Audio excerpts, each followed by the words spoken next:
নমস্কার বন্ধুরা, welcome to my channel রিক গার্ডেন্সে আপনাদেরকে স্বাগত। তো বন্ধুরা, আজকের ভিডিওর মূল বিষয় হলো ছাদে কামরাঙ্গা গাছ। আমরা অনেকেই আমাদের ছাদ বাগানে মিষ্টি, থাই, দেশি প্রভৃতি ধরনের কামরাঙ্গা গাছ লাগাই।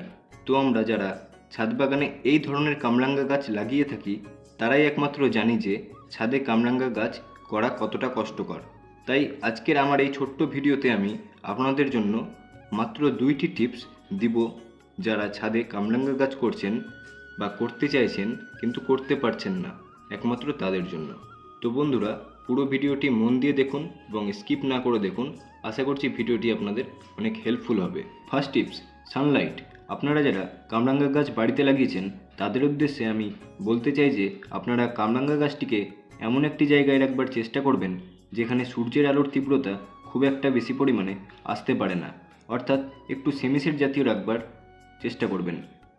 দেখবেন গাছটি খুব সুন্দরভাবে গ্রো করছে। Second tips, watering.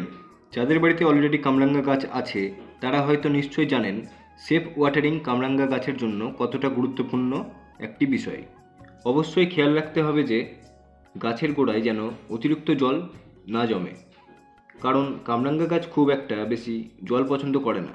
ম্যাক্সিমাম টাইমে লক্ষ্য করা যায় ওভার ওয়াটারিংয়ের জন্যই কামরাঙ্গা গাছ মারা যায়।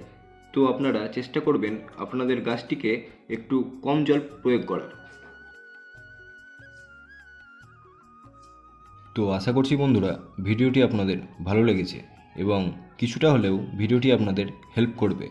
তো বন্ধুরা, দেখা হচ্ছে পরের ভিডিওতে। আজকের মতো এখানেই সমাপ্ত।